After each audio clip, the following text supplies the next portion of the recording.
শ্ৰীৰামৰ সাগৰক উপাসনা ও শোষণ আৰু সাগৰৰ শ্ৰীৰামক সেতু বন্ধনৰ উপদেশ।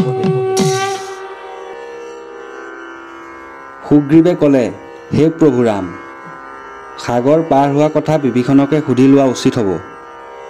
শ্ৰীৰামে ক'লে, হে বিভীষণ, তুমিয়ে এই উপায় কোৱা, কেনেকৈ মই সাগৰ পাৰ হ'ম? বিভীষণে ক'লে, সগৰ মহপতিৰ সন্ততিয়ে সাগৰ খান্দিছিল। তোমাৰ পূৰ্বপুৰুষসকলে সাগৰ প্ৰকাশ কৰিছিল। গতিকে তোমাক সাগৰে দেখা দিব। উপবাসে থাকা। কথামতে সাগৰৰ পাৰত কুশ বনেৰে শয্যা তৈয়াৰ কৰিলে। তাতেই ৰামে উপবাসেৰে থাকিলে। 3 দিন উপবাস কৰিলে। সাগৰক নেদেখিলে। লক্ষ্মণক কুপিত অন্তৰে ক'লে, আজি মই সাগৰক উচিত শিক্ষা দিম। কি চাই আছা ভাই? ধনুৰ্বাণ লৈ আনা। স্তব কৰিলে কোনো ফল নিদিয়ে। সাগৰক আজি শেষ কৰিম। কোন বাপে ৰাখিব? সাগৰক 3 দিন উপবাসেৰে আৰাধনা কৰিলোঁ। আজি অগ্নিজাল বাণেৰে সাগৰ শোষণ কৰিম।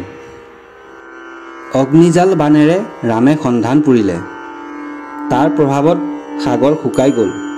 মৎস্য, কুম্ভীৰ, মগৰ আদি মৰিবলৈ ধৰিলে। বান দেখি সাগৰ ত্ৰাসিত হ'ল। থৰথৰকৈ কঁপিব ধৰিলে। বান আহি শ্ৰীৰামৰ তোণত প্ৰৱেশ কৰিলে। সাগৰ আহি শ্ৰীৰামৰ চৰণত পৰিলে আৰু ক'লে, হে গদাধৰ, মোক কিয় ইমান ক্ৰোধ কৰিছা? তোমাৰ পূৰ্ববংশই এই সাগৰ কৰিলে।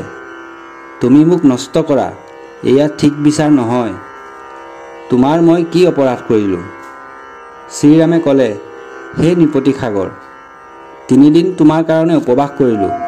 মোৰ সীতাক পাপিষ্ঠ ৰাৱণে চুৰি কৰি নিলে। লংকালৈ তেওঁক বিচাৰিবৰ কাৰণে বান্দৰ সৈন্যবিলাক সাগৰ পাৰ হ'ব লাগে।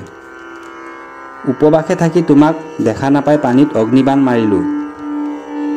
তুমি নহাৰ কাৰণে মই বাণ মাৰিলোঁ।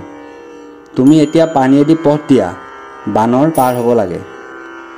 কথা শুনি সাগৰে ক'লে, মোৰ জলৰাশি পাতালৰ লগত মিহলি হৈ আছে, কেনেকৈ ৰাস্তা হ'ব?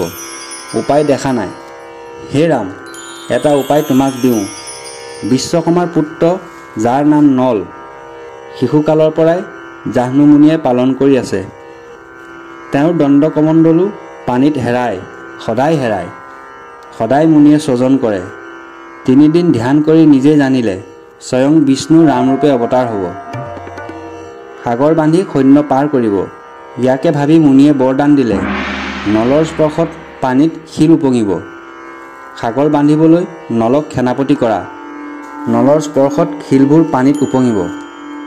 তেওঁৰ পৰশত শিল, তৰু সকলো যোৰা লাগি যাব।